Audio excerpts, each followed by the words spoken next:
So we have a little bit of a dust up over the polls, and we'll be getting into a little bit more of that later on in the program. But today, right here, right now, I want to dive in on a few things that are going on online about the statements that Vice President Harris is making on the campaign trail.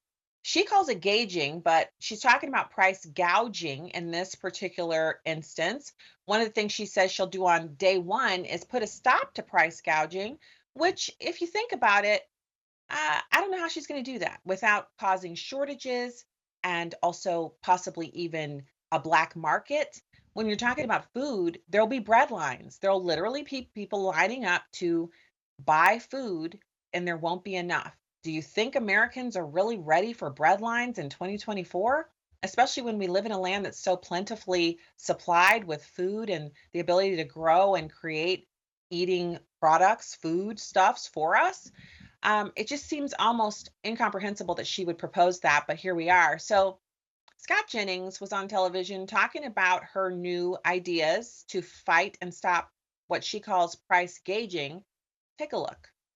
The other thing that I picked up on today was this whole notion that price gouging, or gauging, as she called it, is what people are feeling. That is a total canard. This is not true. This is made up because they're trying to deflect attention from the actual inflation that has caused everything in your life to get more expensive. So they need the American people to believe something other than the truth. There is no price gouging. Grocery stores, these things, they operate on very slim profit margins. There is no gouging. There is just inflation.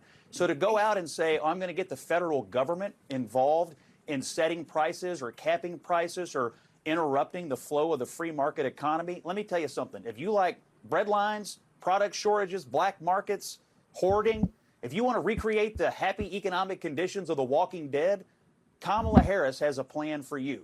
The bottom line is the Republicans are going to be all over this. It's not smart, and it's a plan from a ticket that has no private sector experience and no interest whatsoever in taking responsibility for everything they have done to plunge the working class of the United States of America into an economic crisis.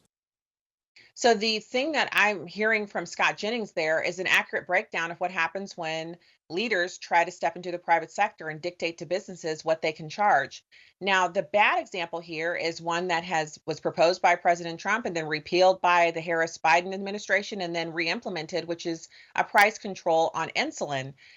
It's one thing that I disagree with President Trump on, that we should control the price of insulin.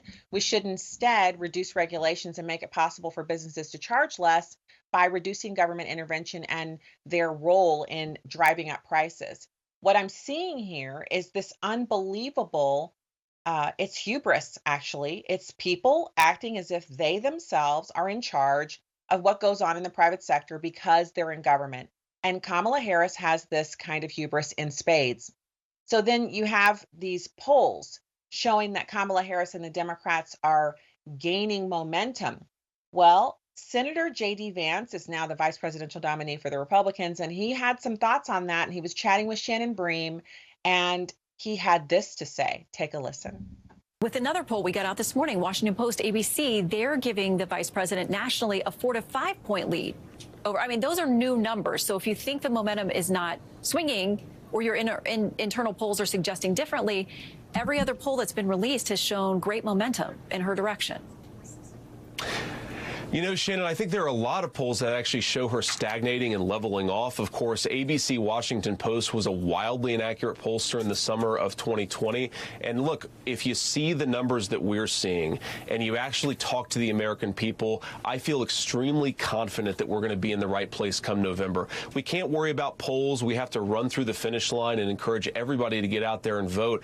But our message is going to be very simple. If you want to get back to the peace and prosperity, the rising take-home pay, Donald Trump delivered it once and he can do it again. If you want to double down on the failed policies that have delivered higher food prices and higher housing prices, well, Kamala Harris has been vice president for 3.5 years, and I guarantee she's going to make the problem worse if the American people give her a promotion. So the thing we have to remember, one final point, let me just say one final point on this, Shannon, because I think it's important.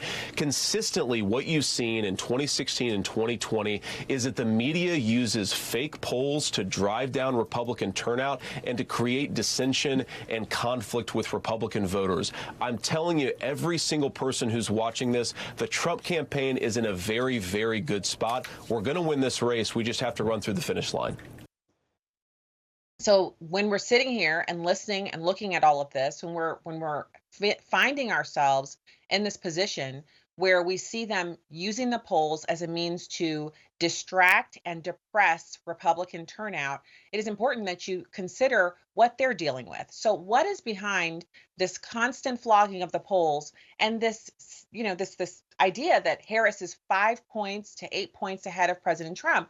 Well, if they were ahead, if they were actually that far ahead of former President Trump in this race, would they actually care if President Trump was hosting a rally here or there? Would they be attacking JD Vance? They would be coasting in to a victory if it wasn't for the fact that these polls are not accurate.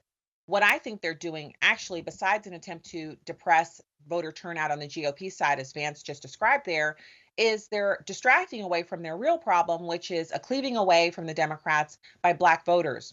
And this is something that is so important to them. They've actually made an announcement that PolitiFact and Capital B are going to have an election year partnership this late in the game to counter political misinformation aimed at Black audiences. Now, there isn't disinformation and a wide amount of any consequence aimed at Black voters. But what they're saying is, the quiet part out loud, the disinformation and misinformation they're referring to is statements that are being made by Black Americans themselves about how awful the Harris economy is, about how awful the inflation is, how terrible it is to be in your neighborhood working 2 jobs and see a high-rise building that was supposed to be for affordable housing for Chicagoans actually be dedicated to migrants.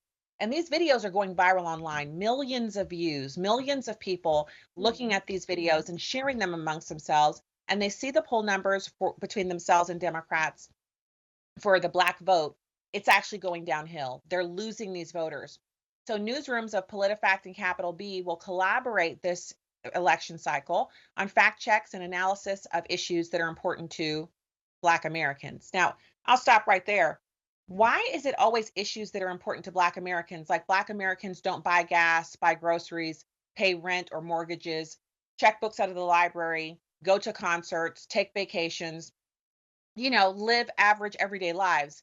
Black Americans don't have specific issues that are unique to Black Americans. For the bulk of our experience, 85% of how we live is the same as our neighbors, regardless of their race. The 15%, it's nuance, and it varies among Black people as it varies among white people. All white people aren't the same, but they all have to buy food and pay for energy and buy groceries. They all have families to take care of. They all have things that they're concerned with.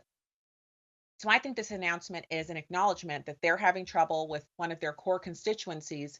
And I think it's a good thing because Black Americans don't owe their vote to anyone. They should give their votes to people who plan good policy for them.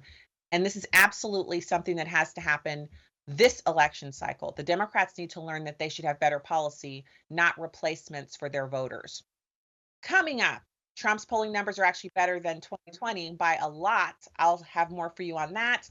And we're also going to talk about President Trump making an announcement about tapping Elon Musk possibly to be a member of his cabinet and the end of the electric vehicle credit.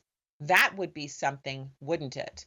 All of that and more up next on Salem News Channel.